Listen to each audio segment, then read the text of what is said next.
Welcome to spring blossom stories. Business king की drama queen बीवी।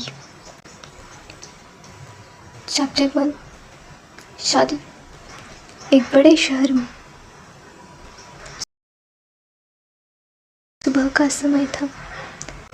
एक बहुत बड़े विला को बहुत ही खूबसूरत तरह से सजाया गया था। बाहर का गार्डन तरह तरह के रंग बिरंगी फूलों और लाइटों से जगमगा रही थी। वाइट कलर के उस विला में बड़े से हॉल में एक मंडप सजाया गया था। देखकर तो ऐसा लग रहा था कि जैसे वहाँ पर किसी की शादी की तैयारी हो रही है। मुंबई शहर, जहाँ कभी रात नहीं होती थी, वही हमारी नव्या को पूरी रात कम पड़ जाती है सोने के लिए। वही उस आलीशान कमरे में सामान इधर से उधर बिखरा हुआ था और नव्या बड़े मज़े से कंबल उड़कर सोई हुई थी। अलार्म क्लॉक इतनी तेज से बज रहा था कि अचानक नव्या हड़बड़ा कर उठ जाती है। सभी लोग भागम भाग में लगे हुए थे।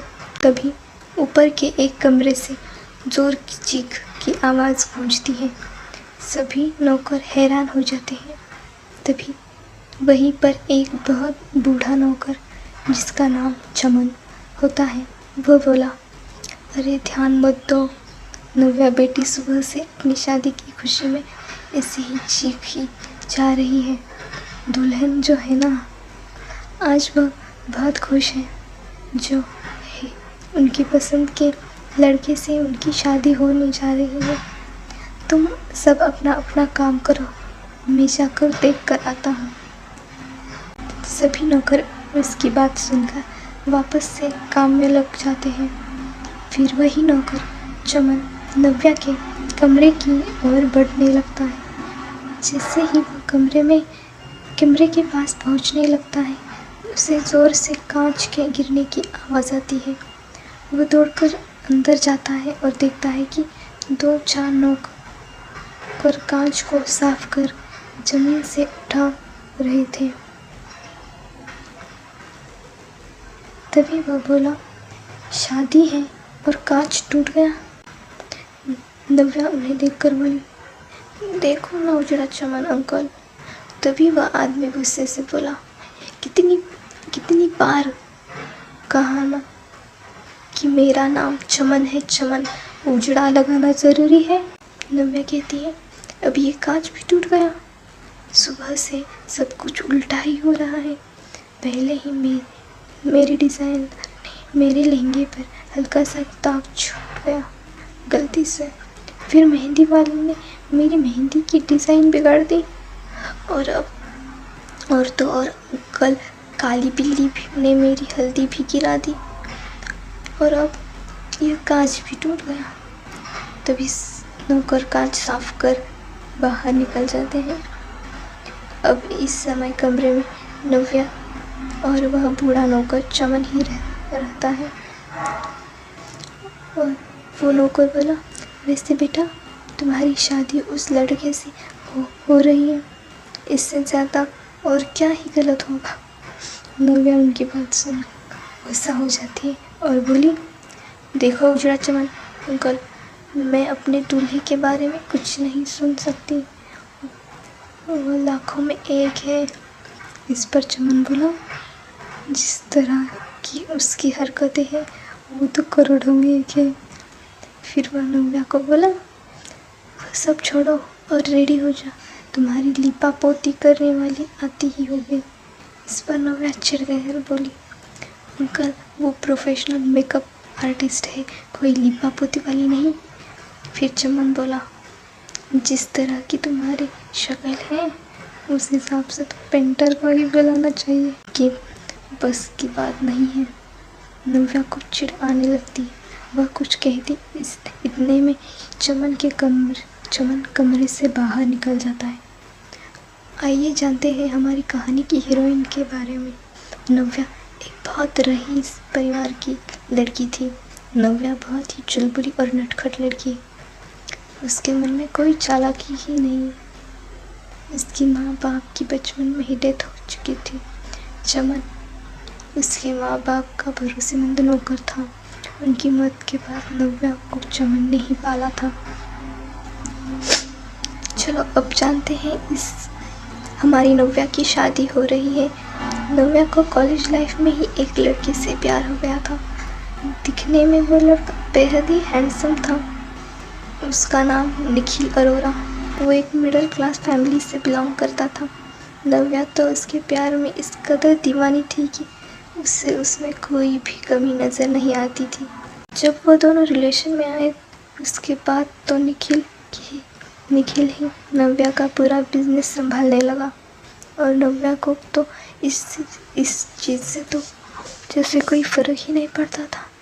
एक तरफ पूरी दुनिया एक साइड हो जाती जाए और दूसरी साइड निखिल, तो हमारी नव्या तो निखिल को ही चुनेगी। अरे भला इसमें कोई भी शक है क्या? लेकिन एक तरफ ठहरे हमारे चमन अंकल। उन्हें तो वह लड़का फूटी आँख नहीं सुहाता था। वो नव्या को जितना समझते, नव्या तो उनसे ही लड़ लेती थी।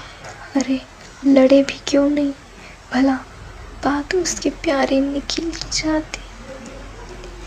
आखिर में उसकी जिद में उसकी शादी निखिल से तय हो ही जाती है और आज उन दोनों की शादी है।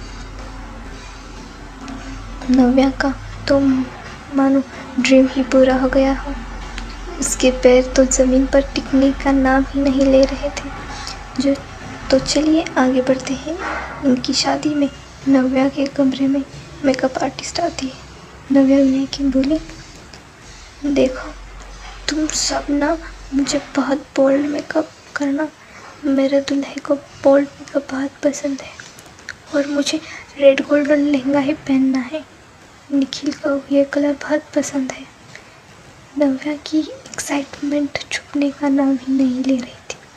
तभी उसकी बातों को सुनकर उनमें से एक मेकअप आर्टिस्ट बोल पड़े, ठीक है मैडम, हम कर देंगे जैसे आपने कहा। वैसे ही आपको किस टाइप का मेकअप पसंद है? इस पर नव्या कहती है, मुझे तो मेकअप करना ही नहीं पसंद। मुझे तो चिढ़ होती है मेकअप से। नव्या का चेहरा देखकर सभी समझ जाती है क्योंकि उसकी स्किन बहुत ज़्यादा सॉफ्ट थी। गोल छोटा सा चेहरा, नीली आँखें, कमर तक आते हुए बाल, गुलाबी होंठ। वह बिना किसी मेकअप के इतनी सुंदर लग रही थी कि उसे ज़रूरत ही नहीं थी कि किसी और चीज़ को लगाने की। लेकिन आज तो हमारे दुल्हन को सजना जो था अपने दूल्हे निखिल के लिए, इसलिए सब उससे रेडी करने लग जाते हैं। 3 घंटे में उसका मेकअप भी पूरा हो जाता है। इस वक्त नव्या शादी के जोड़े में बहुत ही खूबसूरत लग रही थी। एक पल के लिए तो मेकअप आर्टिस्ट भी उसे देखती ही रह गई। उसमें से एक लड़की ने कहा, मैडम आप बहुत ही खूबसूरत लग रही हैं, जैसे आसमान से उतरी कोई परी। नव्या उसकी बात सुनकर खुशी जाग उठी और बोली, थैंक यू मुझे रेडी करने के लिए। मुझे भी आज ही पता चल रहा कि मैं इतनी सुंदर हूँ। और हंसने लगती है। उसकी इस मासूमियत पर वो सब भी मुस्कुरा देती है और वहाँ से चली जाती है। अब कमरे में सिर्फ नव्या दुल्हन के लिबास में रेडी होकर बैठी होती है। पता नहीं उसके दिमाग में क्या आता है।